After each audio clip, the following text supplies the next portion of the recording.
I guess I understand why it was delayed this year, which you guys can guess is on demand gaming. And as you would know, if you're a Netflix subscriber, and I would imagine most of the world is, because Netflix is the largest subscribing service in the world, right? Because Hulu, Disney Plus is available in a lot of the world, but it's not as widely available as Netflix is. But Netflix offers you on demand gaming, right? I was looking into this earlier this week or last week, I think, or maybe earlier this week. The only thing I wish is that you could do it on your PC, but this is exclusively available for your mobile devices, right? That they just launched the GTA series or remastered series on Netflix, right? Three of the GTAs, I don't remember which ones. There's Dead Cells, right, which is the trail I gave Adam for today. Dead Cells has its own special Netflix edition, and it's just literally awesome. It's hit the button, it launches within seconds, right? And again, I'll caveat this because I know that Adams always mentions this, right? You got to have the right internet, you got to have the right bandwidth, right? If you don't, of course, your on-demand gaming is dead on demand. Yes. But I think that's the future, especially for this demographic, right? You guys always hear me talking about middle-aged gaming because I always feel like a lot of the shows, podcasts, videos, they're not really catered towards people who, like Antoine, who have kids and the kids have school and he's just busy with a demanding career, demanding family, and just a little bit of time for himself, right?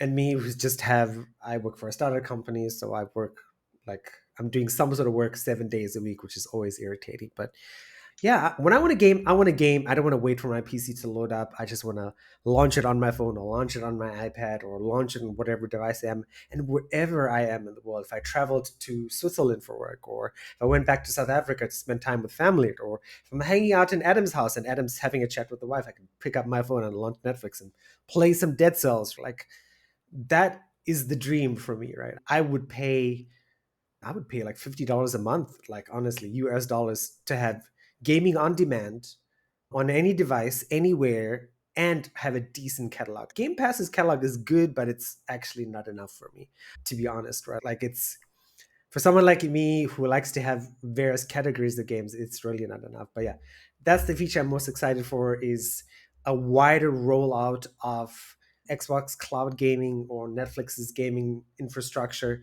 And I don't see Microsoft doing it because they have bigger fish to fry, which is mostly OpenAI and ChatGPT. So I don't think that's going to happen. I think, unfortunately, the only company who's actually going to make a go of this gaming on demand thing is going to be Netflix, because they have the infrastructure. They just need to get the gaming, and they just have to figure out, is this going to be worth it? I think it is, but we'll have to see. If they want to do this, they need to start advertising it because I never saw Netflix advertising their gaming option. They If you don't. I didn't mean, talk to me about yeah. it, yes, I didn't. Yeah, I didn't even knew it existed before you said it, right? It's just I'm thinking of other giants who tried and they failed mainly because nobody was aware of their product. I'm thinking Stadia, I'm thinking Luna. Who's aware of this? And of course, if you don't advertise your product, no one's gonna try it. So yeah, if you want Netflix, if you want us to try about this, I'm right now, because of the failures that I just said, I'm not convinced. And if them not advertising it for me means that they are not convinced of their own product and they are afraid it's gonna fail and affect their all the platform negatively.